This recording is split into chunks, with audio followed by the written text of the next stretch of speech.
Hello and welcome to the annual edition of Conversations with the Mayor on the Beach. As you can see behind us, this is the week of the International Sand Sculpting Festival, and with me, as always, is Mayor Brian Arrigo. Brian, welcome. Ed, great it's good to have you here. See you. Great time, great day. We got some beautiful weather, hopefully beautiful weather for the weekend, and it's another hopefully successful event down here, and it's really wonderful. I'm really liking wonderful. the centerpiece. It's coming out really nice. The centerpiece looks amazing, and I think there's some surprises in store for what's going to happen with the ship. Well, I was talking to somebody earlier today, and they were saying, "Oh, I love the detail." I said, "You ain't seen nothing yet." So moving on, and of course we would be remiss if we didn't mention the passing of Bob Hass, somebody who's dearly beloved in the city, was the mayor, has been on the city council for many years, strong supporter of the Chamber of Commerce, right. Actively involved. Your thoughts on Mayor Hass? So obviously the passing of Bob Hass leaves a gaping hole in the leadership of the city and for everyone that got to know Bob in any way. And what I've been really impressed with are the stories of people who had come into some contact with Bob either through maybe an internship in his office for a couple of months or just small things where they were they were left with such a great impression of Bob and of the city based on the little bit of time that he may have given them. And he really was a mentor, and somebody that I looked up to, somebody that was always willing to give his advice, and somebody who I leaned on in terms of hearing a different perspective. And he will be sorely missed by the city and by everybody in the city. And my heart goes out to his family. I know the city's loss is immense, but I know that their loss is very difficult. And I can't say enough about who Bob was and how much of a legend he was to the city. Yeah, and you talk about his family, and I remember going to the wake and speaking to his wife Juanita, and I said, we all miss Bob, and Bob was such a great citizen in everything that he did to the city. I said, but I want to thank him for his service, but I want to thank you for sharing him with us and allowing him to do the things that he did for the city. Right, and he couldn't have done that without their help and without their devotion, and I had mentioned that during Bob's funeral, and the fact is, he was able to thrive in the public life, and he chose that life, but he was able to thrive in it because of their devotion and because of their support and love. And when you're involved and when you're a mayor, I have come to realize how important it is to have that support system and how important it is to have a balance of work and life and family time and being and seeing a family that did it successfully. And Bob was in office for 8 years. They are a family that we look to as like I said, kind of mentors and people that have been through it. His memory will live on. His memory will live on. He was a pillar of the community. So let's get to one of the reasons why we're sitting here on the beach, and that's the Sand Sculpting Festival, and your thoughts about what it means to the city every year when this happens, and 900,000 people come down to the everybody looks forward to this weekend, right? I mean, this week is really the time that we get to shine as a city, and it's the time that we have hundreds of thousands, if not million people come down and take a look at the beach, take a look at what we have to offer as a city. And to be able to showcase your community in an event like this is really exciting. It's really it makes me very happy to be able to be proud of the city and say, what, we have some great events that happen down here. We have a beautiful beach. We have a lot of action happening, and usually we get great weather for it. And really is an opportunity to just show off all the potential that we have as a community. Yeah, and it's really nice. And sitting here just this morning, watching some of the people, we saw an orange dinosaur on the beach this morning, with a replica from the dinosaur up on Route 1. There was a school you were inundated by the school of photographers from Cambridge or Right, whatever. right. We've had other people walking up, and the other part is during the week you run into so many people from all over the world. Right. And right. and so might I stretch it to say that Revere becomes an international city for a week? It does, and it's such a great such a great beach and such a great event, and the Revere Beach Partnership really does an incredible job putting this together and building it from what it was, years ago, which was maybe some families with shovels and little pails, to now this international event.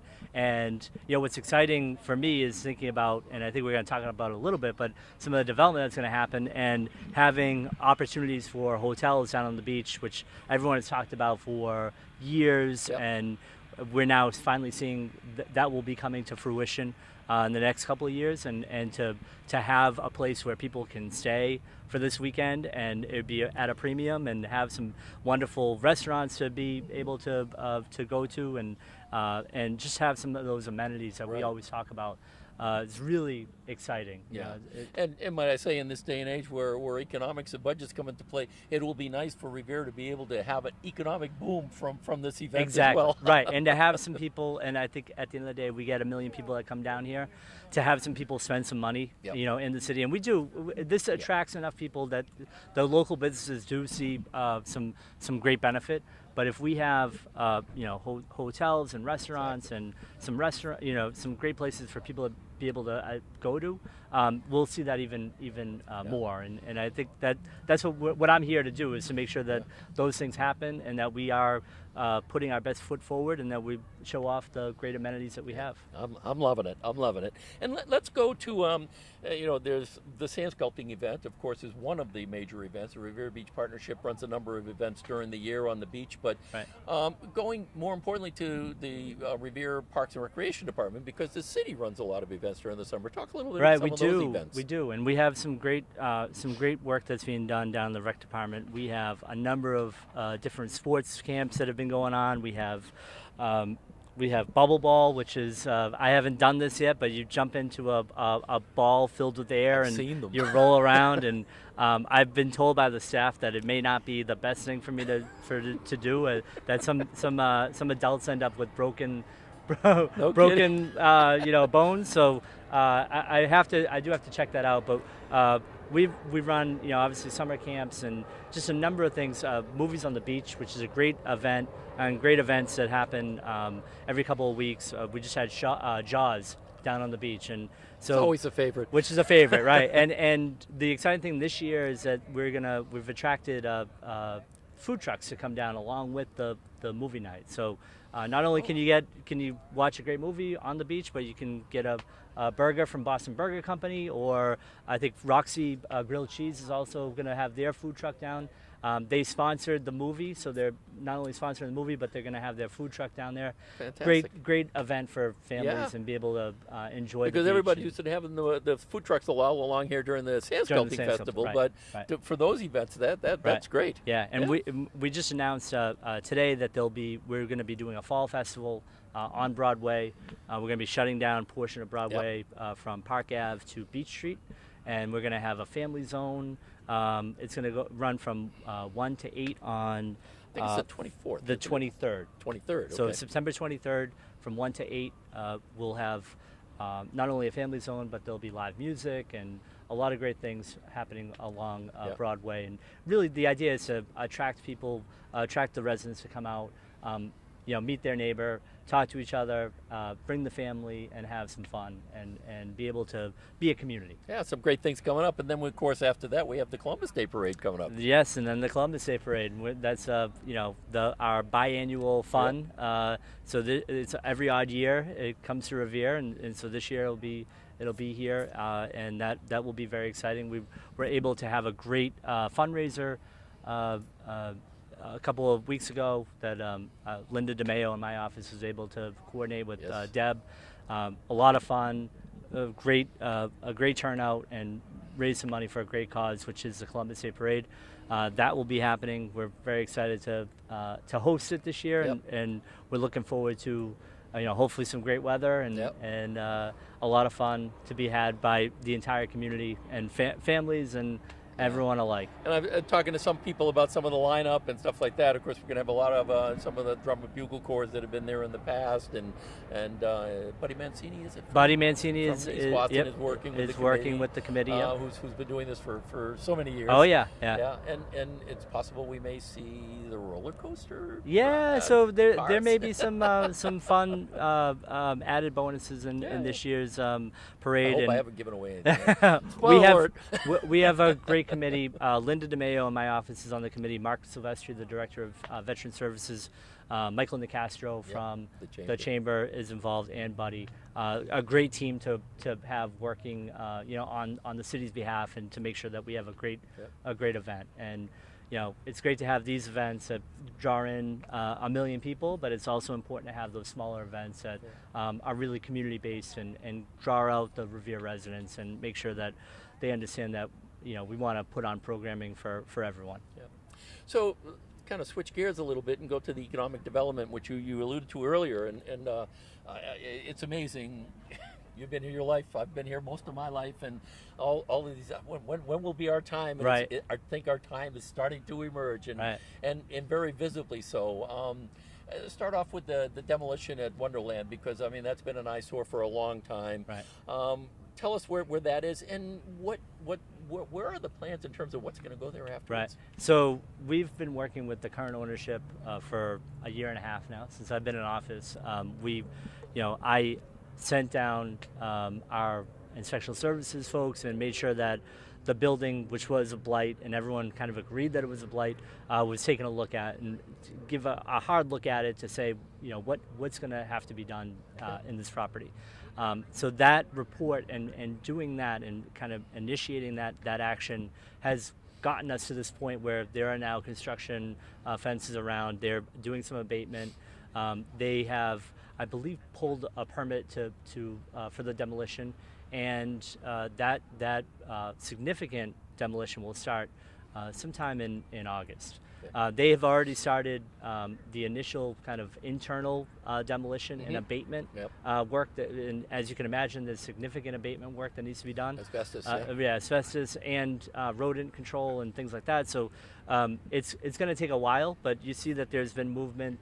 They do have some equipment down there to start the demo. They've put the construction fence around, and that will come down this summer. Once it comes down, we can have further conversations about what's going to happen with that property. I know current ownership has been looking for a buyer for that site. They've had some people very interested in the property, but I think that there hasn't been that kind of that change of ownership yet. I think we ultimately want to see, to be able to see what's going to happen with the site. And similar to Suffolk Downs, Suffolk Downs, they have new ownership. HYM came in, now a sponsor down here for this weekend. But HYM has come in and they're laying the groundwork for their plans of what they're going to do with the property. I think we're going to have to see a new owner down at Wonderland before we get any hard plans for what we're going to see down that site. But with all that said, I will say that the site represents 25 to 30 acres that are abut or in between the commuter rail and the Blue Line. That kind of site is really important for the city, but it's a unicorn in the region. There aren't many sites that have that much land on public transportation. So we're looking for the highest and best use of that property and make sure that it is, it's something that feeds into what my goals as administration are. Creating an economy, creating jobs for the community, building neighborhoods, and making sure that we're providing great city services. Yeah, when you think about it, the two biggest projects, you look at Suffolk Downs and you look at the Wonderland. And do you know what the acreage of Suffolk Downs is versus Wonderland? So Suffolk Downs total acreage is 160 acres. Okay. Around 40 of it is in Revere, and then the rest is in East Boston. Here, there's somewhere between 25 to 30 acres total. Some of that's not developable, because it's marshland and abuts some conservation land. So that site has probably some more challenges in terms of conservation land and floodplain, questions about that site than than Suffolk Downs, but Well, what I was going to mention is, and you talked about public transportation. If I'm not mistaken, I think they actually had to build 2 new stations down in the Medford, Somerville area right. for the development that's going on there. We've already got 3. We've got them, right? We've got them, and that's a great thing that we can turn to, the developers and say, we're on the blue line. People are starting to recognize the fact that you can get, downtown in 15 minutes. You're able to really take advantage of this beautiful beach, and weekends like this on the beach.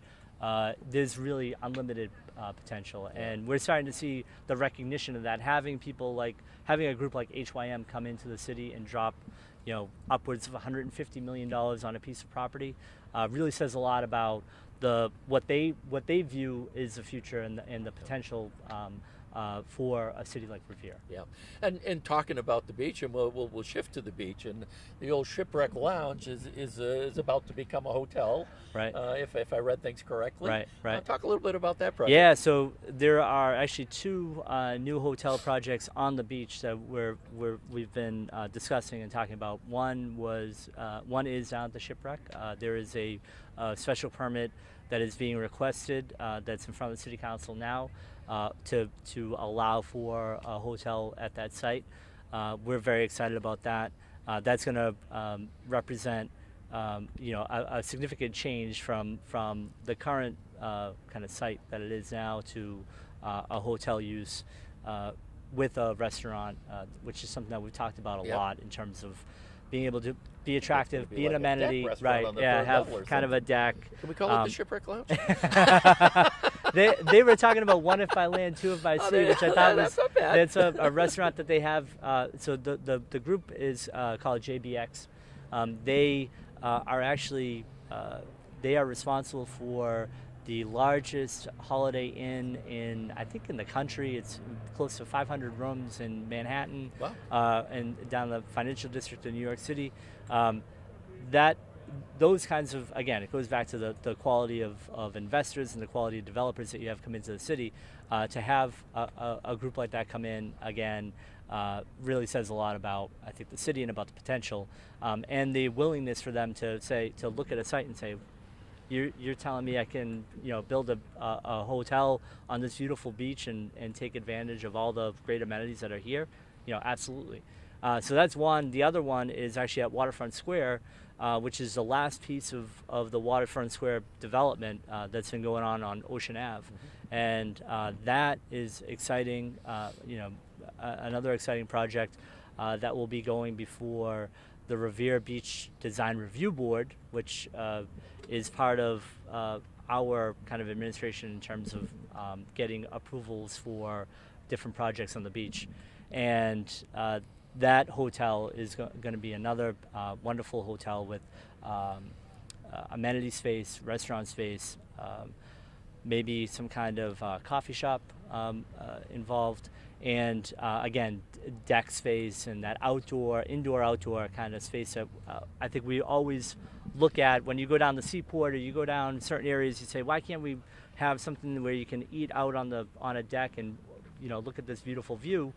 I'm with it. I understand that, and we've tried to impress that on anyone who will come in. To do development in the city is we need to have those kinds of spaces. We need to have that interaction with the beach. You need to take advantage of this beautiful asset that we have, and to be able to get people on board with that has been really important. And it's going to prove to be those are going to be prove to be great amenities for the community as a whole. Yeah, and an example of what you're talking about taking advantage of the view is, recently, and you were at the Young Professionals Night, which was hosted by East Boston Neighborhood Health Center up on their little terrace across the street at 300 Ocean Boulevard. Right. And what a view that night, right. the beach. So that gives you the sense of what it can look like. So going on from there, we've got another development up in the old Festa property, and forgive me, I know it was one of the developers further on down the beach that I think is involved in that project. So the property next to the Festa building is actually being looked at by a company called Mill Creek, which is another national developer. Right. And they were involved in one of the projects further They down have Wonderland? this will be the first one that they're involved in My mistake. down Sorry. here. So they are another national developer with a long kind of history and a long track record of great development throughout the country. And again, I keep repeating myself, but it goes to show when you have those kind of quality developers who have deep pockets, who are able to do things like, invest in the community, be sponsors at an event like this, or just be able to bring the resources that they have. It really says a lot about where we're going as a community and the potential that we have. Yeah. We've for far too long have kind of settled for less than, and we've been able to, we haven't been able to attract those kinds of amenities, and to be able to come in, relatively young and relatively new, and say, this is what I've seen, happen in a number of different communities. These are the standards that we have, and this is how we want to move forward. And it's actually happening is really exciting. Well, it is exciting to see the city start to get some recognition, particularly from developers, but more importantly from residents. I just attended a block party up in Beachmont over the weekend, and I must have talked to 3 or 4 families who have come from other locations who chose, Beachmont. And one couple in particular, he worked for the FBI, and he came because the FBI built a building in Chelsea. He says, me and my wife moved here. We love it here. We're telling all our friends to come here. Yeah. And I'm going, Yeah. Well, and I think, what's great about having folks invest in the city and having developers, like I said, come in, is that those kinds of projects give us the ability and the flexibility to provide really top-notch services, right? So when we talk about a project, and I know the Shaw site was one that was a little contentious, but when we talk about the investments that are made based on that kind of development, and the flexibility that gives us to do our job well, and the resources that we can put back into the community and make sure that streets are getting done, that sidewalks are getting done, those kinds of investments are what I'm looking to do, and so we end up having a positive impact on people's lives, and those quality of life issues that we talk about, that we work on day in and day out, we can start to fix them. We can invest in our DPW. We can make sure that we're getting the equipment that they need. We can make sure that they're in a facility that is habitable. Yeah. When we have that kind of revenue coming in, and we have meals tax and hotel room tax, those kinds of things can end up getting reinvested in the community. We can do things like a senior tax abatement, and give seniors who qualify 10% off of their assessment. We, as a community, we can do those things and make sure that we're taking care of everyone in our community as a whole, and that we're providing good schools, a good school department, and that we're providing the resources for that, and we are able to really be a community that everyone can be proud of.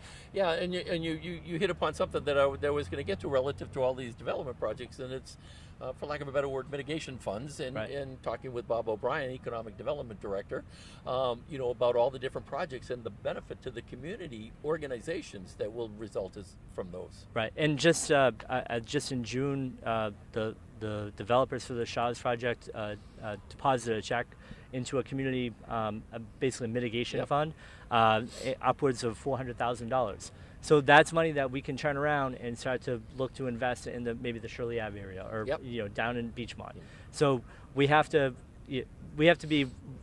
recognize that there are those kinds of valuable positives that come out of any kind of project, Yeah. and to be able to say, we need to move in a measured way, and we need to make sure that we're providing the amenities that we want, but we also get an opportunity to reinvest in our community. Yeah, and going back to the Shaw's project quickly, and one of the other things I wanted to cover, just so people are aware, there's going to be the infrastructure project that's going to be taking place on the Parkway in Winthrop Ave. Right.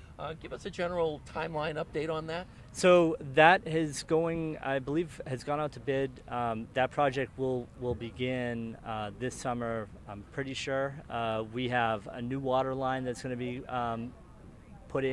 installed along Winthrop Ave. That the Parkway into Winthrop Ave, that will be also resurfaced. Sidewalks will get redone up to the beach, up to Ocean Ave.